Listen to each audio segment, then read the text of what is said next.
네, 더불어민주당과 정부가 4차 재난지원금을 19조 5천억 원 규모로 지급하기로 결정했습니다. 부모가 실직한 대학생, 법인 택시기사 등 200만 명이 새롭게 지원 대상에 포함됐습니다. 자세한 소식 국회 취재기자 연결해 듣겠습니다. 서영석 기자.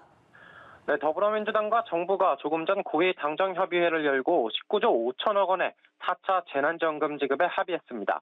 먼저 소상공인에 대한 피해 지원을 위해 소상공인 버팀목 플러스 자금을 마련했는데요. 근로자 5인 이상 소기업으로까지 지원 범위를 넓혔고 일반 업종의 매출 한도를 기존 4억 원에서 10억 원까지로 늘렸습니다.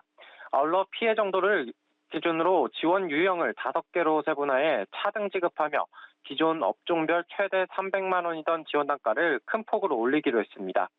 또 영업 제한이 됐던 소상공인들의 정기요금이 3개월간 최대 50%까지 감면됩니다. 지자체에 등록된 노점상과 임시 일용직 등 생계 곤란을 겪는 한계 근로 빈곤층에게는 50만 원의 지원금이 지급됩니다. 민주당 이낙연 대표는 이번 지원 대상에 특수고용 노동자, 프리랜서 노동자, 법인 택시기사, 그리고 부모 실직 대학생 등이 포함됐다고 밝혔습니다.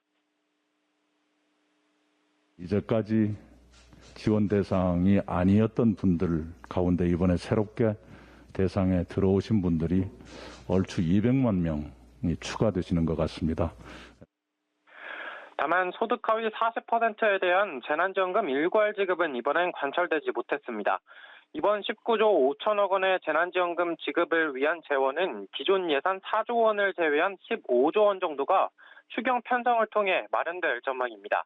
민주당은 오늘 당정협의 결과를 토대로 오는 목요일인 3월 4일 추경안을 국회에 제출하고 18일 본회의에서 처리한다는 방침입니다. 네, 이번엔 4월 7일 서울시장 보궐선거 이야기로 넘어가 보겠습니다. 이번 주 여야 대진표가 속속 윤곽을 드러낸다고요? 네, 그렇습니다. 먼저 권리당원 온라인 투표를 마친 더불어민주당은 오늘부터 권리당원과 일반 시민을 대상으로 전화투표를 시작했습니다. 내일까지 이틀간 치러지는 전화투표에서 당원이 아닌 일반 시민들은 박영선 예비후보와 우상호 예비후보 중 누구의 손을 들어줄지 관심이 모아지고 있는데요.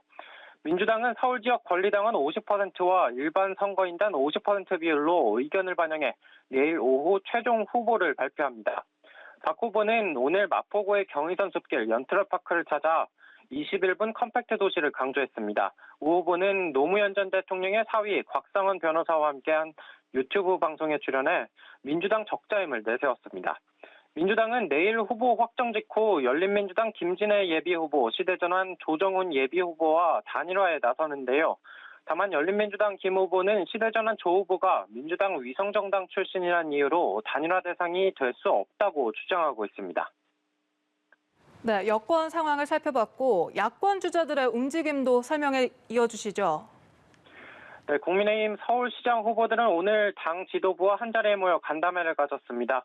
이 자리에서 후보들은 경선 완주를 다짐하며 원팀을 강조했는데요.